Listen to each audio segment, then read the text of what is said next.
السلام عليكم. saddexagaalka Bermuda maxay doomaha diyaaradu ugu qarsoomaan maxaa ka jiro in Bermuda sheekooyinka laga sheegay inta badan yihiin kuwa been oo la buunbuuniyay xaguu ku yaala saddexagaalka Bermuda waxaan halkan ku sheegaynaa xaqiiqada saddexagaalka Bermuda annagoo soo qaadanayno dhacdooyinka iyo qisooyinka qarsoomida diyaaradaha iyo maraakiibta iyo waliba baaritaanada beeninayo qisooyinka Bermuda maraakiibta iyo diyaaradaha lagu waayay iyo qisooyinkooda inta aanan mawduuca gelin haddaad kanaalka ku cusubtay fadlan riix meesha ay subscribe ku qoran tahay ku soo dhawaada mawduuceena maanta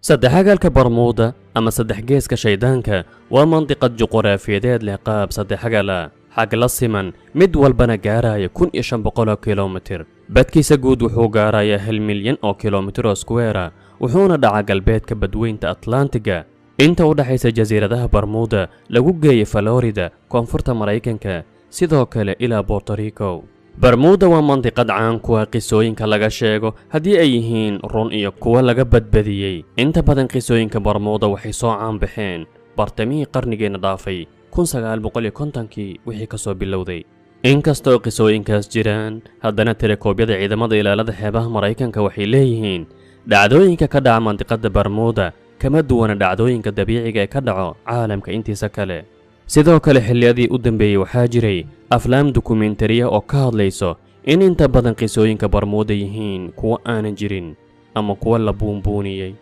1950kii ayaa markii ugu horeysay wargeysadu bilaabeen ka hadlida Bermuda markii Associated Press lagu faafiyay maqaal uu qoray in lagu magacaabo Edward Van Winkle kadib 2 sano wargeys kale ayaa qoray maqaal uga hadlayo waayitaankii la waayay duulimaadkii 19 oo ah raxan diyaarada dagaala laguna dulwaayay dusha Bermuda 1962 waxay aad wargeysada uga hadlayeen duulimaadkii 19 ee la waayay 1945 waxay ahaayeen raxan diyaarada dagaala oo la waayay sidoo kale la waayay diyaaradihii kale ee loo diray in ay raadiyaan waan ogaan doonaa qisada duulimaadkii 19 waxaa la faafiyay xilligaas wara in la maqlay hogaamiyihii raxanta diyaaradahaas asagoo leh waxaan galnay biyacad aragtidu ma fiicno ma naqaana meesha aan joogno biyuhu cagaar ayay isu bedeleen maya cadaan ayay isu bedeleen waxaa la isla dhexmaray sheeka in duulimaadka 19 loo kaxeeyay Mariikha 1964 waxaa la qoray maqaal kale oo ciwaankiisu yahay saddexagaalka dilaaga waxaana lagu faahfaahiyay qisada qarsoomidii duulimaadkii 19 inta aanan u galin qisooyinka qarsoomida doomaha iyo diyaaradaha aan halkan ku sheegno baaritaano beeninayo xaqiiqada Bermuda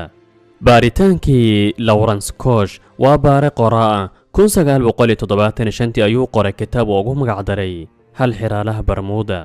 wuxuuna bogaga kitaabkiisa ku sheegay in inta badan qisooyinka Bermuda yihiin kuwa laga badbadiyay baaritaankiisa wuxuu daah ka qaaday qisooyin isburinaya oo laga sheegay Bermuda wuxuu sheegay in maraakiib si dabiici ugu qarraqmay meelo waliba ka baxsan Bermuda laga dhigay sidii inay ku qarraqmeen ama lagu waayay saddexagaalka Bermuda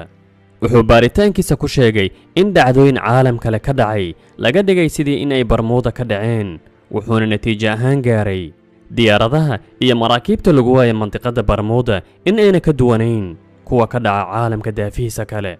daawadayaal waxaa xusid mudan in inta badan mandiqadan ay tahay meesha ugu badan ee ay dabaylaha wax burburiya ka soo bilowdaan ama mandiqad caasiirta caan ku ah si guud ahaaneed deegaanka badda Caribbean-ka ilaa Bermuda sanadyadii dhawaa ee la soo dhaafay waa tii aan maqlaynay dabaylaha ku dhufanaya koonfurta Mareykanka iyo mandiqada Caribbean-ka inta badan dhacdooyinka Bermuda waxaa loo aaneeyaa in ay yihiin dhacdooyin caadi ah oo dabaylahaas maraakiibtu rogeen duulimaadyada sidoo kale aanan joogka sare ku soconinna saamayn karo sidoo kale waxaa xusid mudan in deegaankaas ay ku badan yihiin burcadbadeeda badda Caribbean-ka iyo daafaheeda waxaa dhici karta doon burcadbadeed dhacday in lagu tilmaamo mid Bermuda laqday raadinta xaqiiqada baaritaanada xaqiiqa raadinta ee lagu sameeyay Bermuda waxaa ugu muhiimsan mid ay samaysay shirkad lagu magacaabo Lloyd's of London ayadoo tirakoob ku samaysay liisaska dhacdooyinka Bermuda baaritaankan wuxuu sheegay in deegaanka Bermuda uusan waxba uga duwanayn qaybaha kale ee badweynta Atlantiga waxaana ku raacay ciidanka xeebaha Mareykanka ee gaaf wareega eriyadaas. aflaamta Hollywood iyo kutubta la raba in la gato ayaa aad u boombooniya inta badan qisooyinka Bermuda.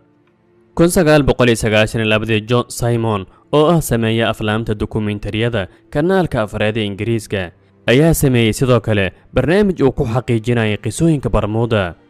wuxuuna ogaaday in maraakiibta iyo doomaha lagu waayay ay yar yihiin markii loo fiiriyo kumanaanka maraakiibta iyo diyaaradaha sida joogtada u maro maalin walba dusha Bermuda. sababo kale doomaha iyo diyaaradaha lagu waayay dusha Bermuda waxaa sabab u ah inta badan qalad uu bani aadamku galo, mid ula kaca ama mid aanan ula kac ahayn.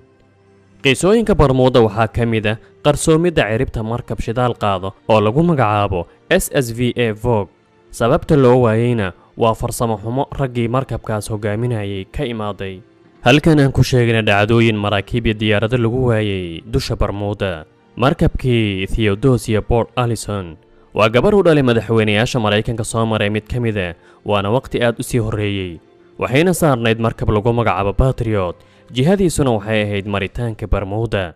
ciribta markabkaasna waxay ku qarsoontay Bermuda. waxaa loo sababaynayaa in burcad badeed qalaafatay. sidoo kale waxaa la leeyahay markabku meel ka fog Bermuda ayuu ku ciladoobay, laakiin xaqiiqada dhabta ee markabkaas u qarsoomay lama haya ilaa hadda.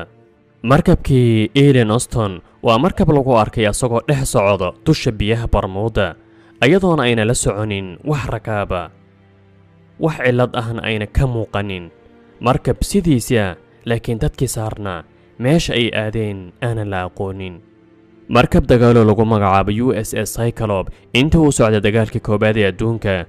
waana dhacdooyinka ugu nafwaayida badan taariikhda ciidamada badda Mareykanka. markii la waayay waxaana saarna 309 nin oo dhammaantood meel ay cirib iyo jaan dhigeen aan la haynin ilaa hadda. aragtiyo ayaana dabaylo ayaa ku dhuftay oo gediyey markabka, laakiin markabka intaas leeg waxaa adag in ay dabayluhu gediyaan.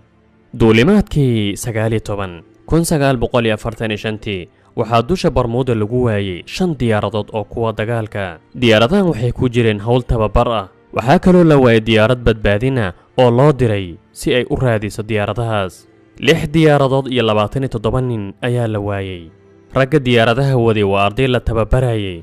intaas kadib waxaa loo diray diyaarad kale oo ay la socdeen 5 nin. sidoo kale waa la waayay meesha ay qabteen. inkastoo dadka qaar ay leeyihiin diyaaradan u dambeysay markii ay garoonka ka kacday wax yar kadib ayay qaraxday. sidoo kale waxyaabaha loo sababeynaya waayitaanka diyaaradahaas waxaa ka mid ah khibrad xumada ragga waday diyaaradahan maadaama ay ahaayeen arday la tababarayo. ugu dambayn qisooyinka laga sheegay Bermuda run way noqon karaan beenna way noqon karaan. Bermuda waa meel caadi ah dhulkana aanan waxba uga duwanayn, laakiin qisooyin been iyo boonboonin u badan laga sameeyay ayadoo la kaashanayo duruufo gooni ah oo dhacay. mowduuceena maanta intaan ayuu ku egyahay. والسلام عليكم ورحمة الله وبركاته.